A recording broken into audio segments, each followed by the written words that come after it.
3. From a tiny drop of pure being, the whole universe arises. SRA Nisargadatta Maharaj teachings. In deep sleep, nothing is. Try to catch that in the waking state. My thinking now is towards the 5 elements. Whichever way I think, I conclude all forms are creations of the 5 elements. Forms with 3 gunas act in different ways. The basic guna is Sattva. Prakriti and Purusa are starting points, the creators of the 5 elements.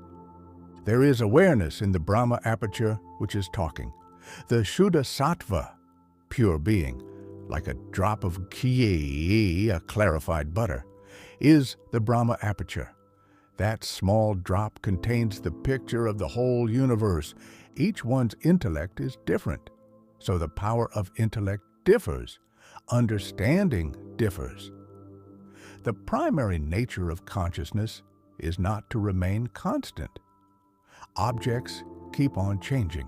When the mind stops, there is no mind. The very nature of consciousness is to change.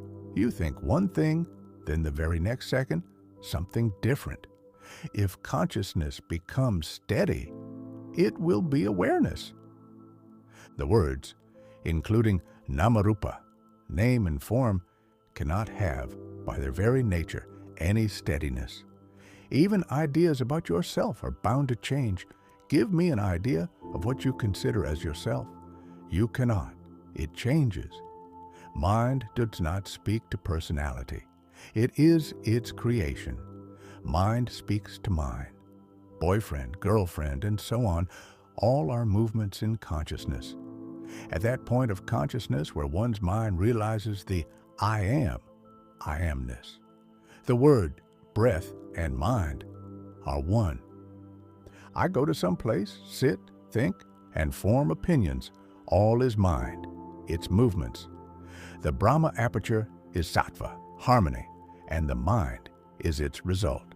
Sattva created the world. The mind is also its product.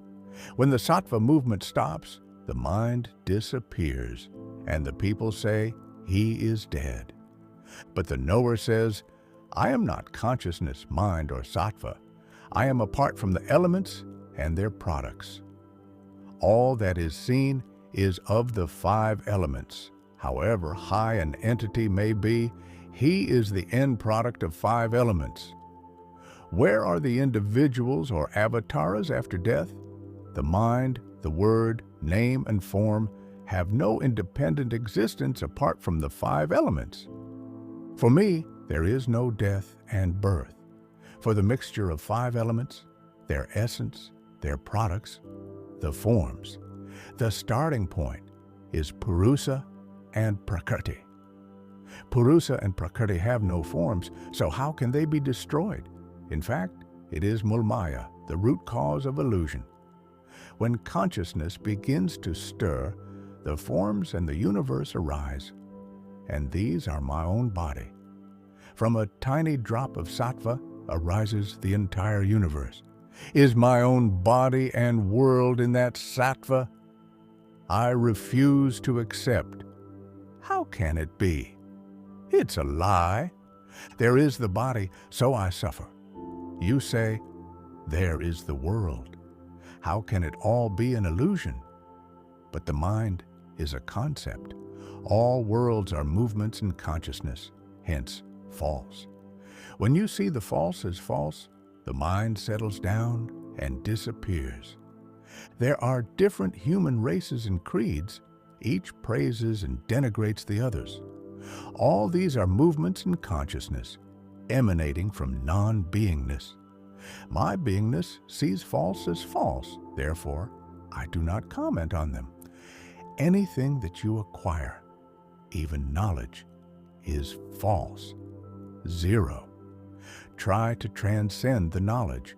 Only sometimes, a rare one at the time of death, will realize that he is not the body.